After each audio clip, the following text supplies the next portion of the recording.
روایت سنیے عزیزوں، روایت میں ہے کہ 4 بجے سپہر ماتم شروع ہوا، رات کے 11 بج گئے، نوجوان ماتم کرتے رہے، یہ شخص بھی کھڑا ہوا ماتم کرتا رہا۔ جب ماتم تمام ہوا تو لوگ ٹوٹ پڑے، اس سے پوچھنے لگے یہ بتاؤ کہ تم تو چل نہیں پاتے تھے، تم تو معذور تھے، تمہارے پیروں میں تو رفتار نہیں تھی، ارے یہ تم ایک دم سے مجمع کے درمیان آ کے ماتم کیسے کرنے لگے؟ یہ کہتا ہے کیا بتاؤں، تم ماتم کر رہے تھے، میں بیٹھے بیٹھے ماتم کر رہا تھا، ایک مرتبہ میں نے دیکھا کہ سفید گھوڑے پر سوار ایک شخصیت میرے قریب آئی، آنے کے بعد کہا کہ ارے تو بیٹھے بیٹھے کیوں ماتم کر رہا ہے، کھڑے ہو کے ماتم کیوں نہیں کرتا؟ یہ کہتا ہے کہ میں نے ہاتھ جوڑ کے کہا کہ میں مجبور ہوں، میرے پیروں میں رفتار نہیں ہے، میں کھڑے ہو کے ماتم کیسے کروں؟ آنے والوں نے کہا کھڑا ہو جا، میں حکم دیتا ہوں کھڑا ہو جا، کھڑے ہو کے ماتم کر۔ سنیے، یہ کہتا ہے کہ میں نے کہا اگر آپ حکم دے رہے ہیں تو اپنا ہاتھ آگے بڑھائیے، میں ہاتھ پکڑ کے کھڑا ہو جاؤں۔ یہ کہتا ہے آنے والے نے کہا ارے میرے ہاتھ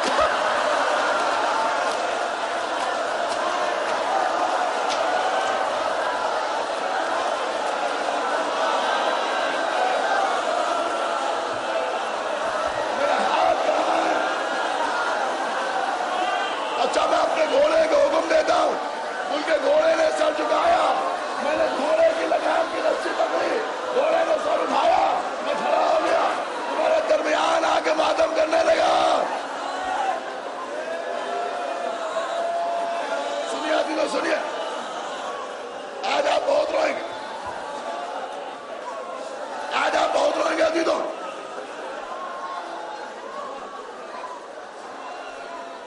میں نے سب کچھ چھوڑ دیا عزیزوں، کربلا کا میدان، ہمارے اور آپ کے آقا عباس، جب قاسم کا لاشا بھی آ گیا، اب سوائے شہزادے علی اکبر کے کوئی نہیں بچا، حضرت عباس امام حسین کے پاس آئے، اے مولا، اے آقا، مجھے بھی میدان میں جانے کی اجازت دے دیجئے۔ میرے بھیا تم تو فوج کے علمبردار ہو، اے بھیا تم تو فوج کے علمبردار ہو، اے میرے بھیا میں تمہیں میدان میں جانے کی اجازت کیسے دے دوں؟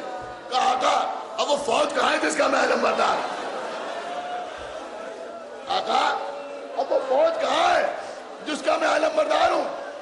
اتنے میں خیمے سے آواز آئی، چچا پیاس مارے ڈالتی ہے۔ سکینہ کی آواز سنی، اچھا آقا جنگ کی اجازت نہیں دیتے تو کم سے کم اتنی اجازت دے دیجئے کہ میں جا کے سکینہ کے لیے پانی لیا۔ ہاں بھیا عباس جاؤ، جا کے بچوں کے لیے پانی کی سبیل کرو۔ حضرت عباس خیمے کے در پر پہنچے، آواز دی بی بی سکینہ میں تمہارے لیے پانی لینے جا رہا ہوں، سکینہ تمہارے لیے پانی لینے جا رہا ہوں۔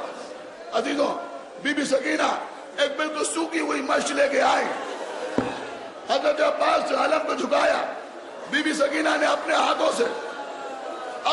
سے علم میں مشق کو باندھا۔ عباس رخصت ہوئے خیمے سے، بس عزیزوں میں نے سب کچھ چھوڑ دیا، انشاءاللہ باقی مجلسوں میں آپ کے سامنے عرض کروں گا۔ جانے لگے، امام حسین نے روکا، بھیا عباس تم تو پانی لینے جا رہے ہو نا، تو تلوار کی کیا ضرورت ہے، ایک نیزہ کافی ہے۔ عباس نے تلوار حسین کے قدموں میں رکھی، نیزہ لے کے چلے۔ حضرت عباس کچھ لمحوں میں نہر پر قبضہ کیا، عباس کی ہیبت کا اثر تھا، پہرے دار نہر چھوڑ کے چلے گئے، گھوڑے کو پانی میں ڈالا، مشق کو بھرا، چلو میں پانی لے کے دشمنوں کو دکھایا، دیکھو دریا میرے قبضے میں ہے، چاہوں تو پی لوں، لیکن پانی نہ پیا، پھینک دیا۔ گھوڑے کو اشارہ کیا تو پانی پی لے، گھوڑے نے اپنا منہ پانی سے اونچا رکھا، گویا وہ بھی کہہ رہا تھا آقا آپ پیاسے ہیں، میں کیسے پانی پی لوں؟ حضرت عباس نے گھوڑے کو نکالا، سوار ہوئے، ایک ہاتھ میں علم ہے، مشق کو کاندھے پر رکھے ہوئے ہیں، آگے بڑھ رہے ہیں۔ خدا لعنت کرے عمرو بن السعد پر، جس نے پکار کے کہا کہ کیا کرتے ہو، اگر ایک قطرہ پانی حسین کے خیموں میں پہنچ گیا تو کوئی قیامت تک ان سے جنگ نہ کر سکے گا۔ بس عزیزوں بھاگی ہوئی فوجیں پلٹنے لگی، تیروں کی بارش شروع ہو گئی، دور دور سے پھینک کے نیزے حضرت عباس کو مارنے لگے، پتھر برسانے لگے۔ اب حضرت عباس ایک نیزہ لیے ہوئے تیزی سے خیمے کی طرف بڑھ رہے ہیں، بس یہ چاہتے ہیں کہ کسی طرح سے خیمے میں پانی پہنچ جائے۔ خدا لعنت کرے حکیم بن طفیل ملعون پر، جس نے چھپ کے حضرت عباس کے دائنے بازو پر وار کیا۔ آپ کے مولا کا دائنا بازو کر کے گرا، علم کو دوسرے ہاتھ پہ لیا، دوسرے ہاتھ پہ وار ہوا، دوسرا بازو بھی کٹا۔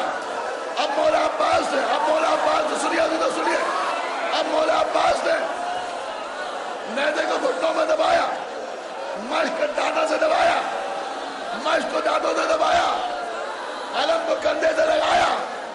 عباس آگے بڑھ رہے ہیں، اب اس کی پرواہ نہیں کہ بازو قلم ہو گئے، چاہتے ہیں کہ جلد از جلد پانی خیمے تک پہنچ جائے، جلد از جلد پانی خیمے تک پہنچ جائے۔ ابھی تو اسی وقت مرملا ملعون نے ایک تیر چلایا، چلا مشق پر لگا، عباس کے سینے میں بیرت ہو گیا۔ ابھی تو ایک طرف سے پانی بہ رہا ہے، ایک طرف سے عباس کے سینے کا خون بہ رہا ہے۔ سنیے قیامت قیامت قیامت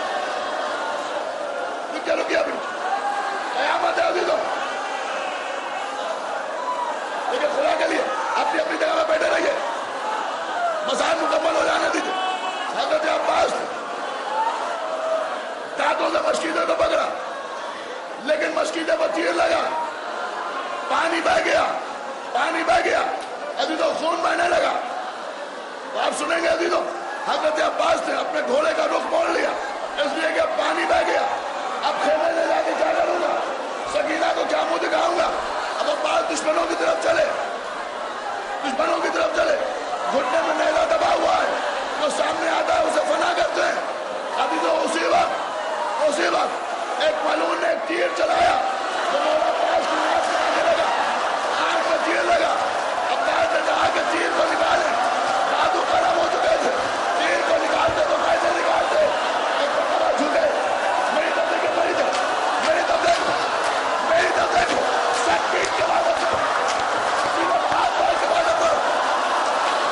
آج بہت آ جائے مجھے پڑھتے ہوئے، حضرت عباس نے سر کو جھکایا، تیر کو گھٹنوں میں دبایا، چاہتے تھے کہ تیر کو نکالے، چاہو کہ تیر کو نکالے، ایک شقیل ایک گول حضرت عباس کے دیر میں مارا۔ عباس کا سر چڑھاتا ہوا آواز دیا، حسین نے کمر میں بندھا، اے بھیا عباس، تمہارے بڑھنے سے حسین کی کمر ٹوٹ گئی، علی اکبر کمر پکڑے ہوئے، حسین آ رہے ہیں، عباس کے سرانے آئے، سر میں سالوں پر رکھا۔ اے بھیا تم نے آج تک مجھے بھائی کہہ کے نہیں پکارا، مجھے مسائل پڑھنے دیجیے، پڑھنے دیجیے مصطفیٰ جان۔ اللہ جانے آئندہ سال تک زندہ رہوں یا نہ رہوں، آپ مجھے پڑھنے دیجیے میرے مولا کے مسائل۔ ایک مرتبہ حضرت عباس کو بڑی رسالہ، اے بھیا آج تک تم نے مجھے بھائی کہہ کے نہیں پکارا، ایک بار مجھے بھائی کہہ کے پکار لو۔ آواز دی بھیا حسین، خدا حافظ، بھیا حسین، خدا حافظ۔ ابھی تو میرا تصور کہتا ہے جب حسین واپس خیمے میں آئے تو بی بی زینب نے پوچھا، اے بھیا حسین، آخر وقت پہ میرے بھیا نے کیا کہا، میرے بھیا نے کیا کہا؟ بہن زینب، میں نے حسین عباس سے کہا، عباس تم نے زندگی بھر مجھے